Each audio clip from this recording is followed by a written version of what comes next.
I used to be the student that was so lost when it came to exam season. It had been announced that the big tests were coming up, and it just seemed like everyone knew what they had to do. They would organize study sessions, they'd have like pretty flashcards, they'd have notes, and some were even using like fancy websites and like study gadgets. But I had no idea what to do. Genuinely, I was so lost. And so I remember after school one day, I just followed my friend to a cafe because he said he was going there to study. But as you all know, like studying with friends, it doesn't really work. So after some messing around and like some chunks were bitten out of my paper, eventually and by we I mean he started to study. And I was sitting there like just book like this and pretending to study, but I didn't know what I was doing. I was like sneaking looks at him like what he was doing, and what I saw shocked me. Fast forward to now, studying is something I find easy, enjoyable and effortless. My grades remain high while I still enjoy life. There's kind of like a negative view around studying for tests, so you, just like me, never really studied properly, but now you need to lock in for those big exams. This video will save you so much time because you're probably a bit lost like I used to be, not knowing how to study, pretending to study as your exam draws closer and closer. This video will teach you everything you need to know about locking in for your exams, and none of that like sleep well and routines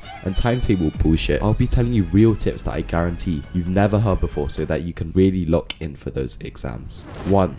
Mentality shift. Do you know the reason why when you enter the military you shave your head off? Do you know why these Korean protesters cut their finger off? Or why the mafia branded John Wick as he joined like the new family? It's because they're all entering a new chapter of their life and there's no going back. Now don't click off the video being scared, being like, I'm not going to be telling you to cut off your finger, although it would be like, pretty cool if we like branded as like superior students logo like on your arm or something. It's that idea that counts. The point is, it's a lock-in, it's a season, it's like the season of grind. And so although it isn't permanent, it's a change, it's a new season, it's a new chapter of our lives, a couple of weeks or a month. So we want to stay on that path, right? So we need something physical to symbolize this change, because chances are you've said before that you're going to lock in for tests, you're going monk mode, you're going to get jacked to the gym, but you always end up quitting early. That's because it wasn't part of your identity. So what you're going to do is you're going to change your phone and computer wallpaper, change it so that it's something meaningful to you, and every time you see it you'll remember your goals, you'll remember why you're doing this. Mine's literally just a black screen with some of my goals written, but it could just be like a picture of Pinterest of one of those like report cards that's just all A's. Could just be a black screen, a pencil, I don't know. The point is, it's different from what it used to be. So every time you open your phone you see it and you're like, oh yeah, shit, I'm doing this for this, I'm studying so that I can ace those tests, and it's all for a good reason. It's a symbol and it's always gonna be there, and it's gonna remind you and keep you on that path. And this has been proven so many times. Your brain needs a physical symbol. It needs to be able to see that you're really down to make this change, because if you think about it, humans survived by being routine, by just sticking with what they used to be. But having this drastic change isn't easy, so there needs to be this kind of like chapter, this marking point that you're starting this new thing. And I neglected this for the longest time, and you might be skeptical as well, but people who already have the mindset that they are someone who studies, that they are someone who's already locked in, stay that way. Because think about it, if you're always saying, oh, I need to lock in, man,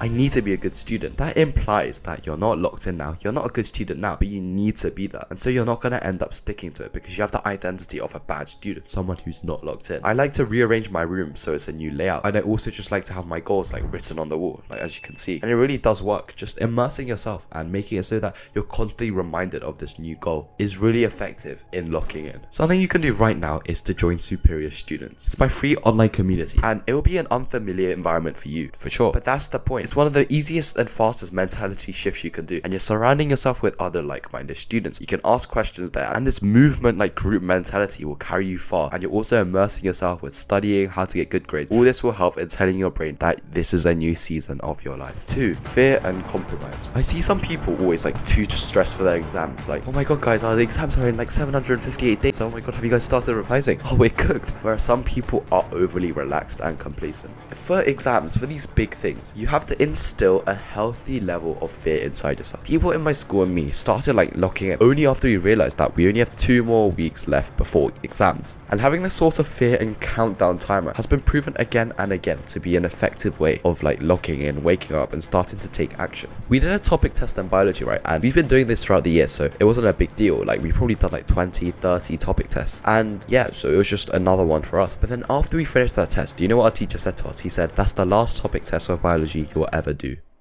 And for a lot of people that was a wake-up call. What will your wake-up call be? Because that time you think, like, if you look properly, you realize there isn't actually that much time left. that's when you take drastic action. You've seen this model where this is the number of weeks in your life you have, and loads of people see this and they're like, damn, I've lived so much of my life, what have I done? And that's like a point for a lot of people where they start to make changes. For me, that biology test, realizing that that was the last topic test I'm ever gonna do, and even in other subjects like French, like when I did my French speaking exam, that was the last time I'll ever have to speak a word of French again. That just made me motivated to study for that and grind and lock in, because this is the end. Like, all I need to do is finish on a high note and then I'll never do it again. And this is called compromising. Think about the end goal, like the end goal. So for a lot of my subjects, as I just said, I'll never have to do them again. Like, I'll never have to touch physics again, nor chemistry, nor French, nor history. And that just gives me the drive, because as my mom always says, for a person, how you choose to end things is the most important part. It's like, you've spent so many years on this thing and you might as well end it on a high note, and you might as well just finish it because you'll never have to touch it again.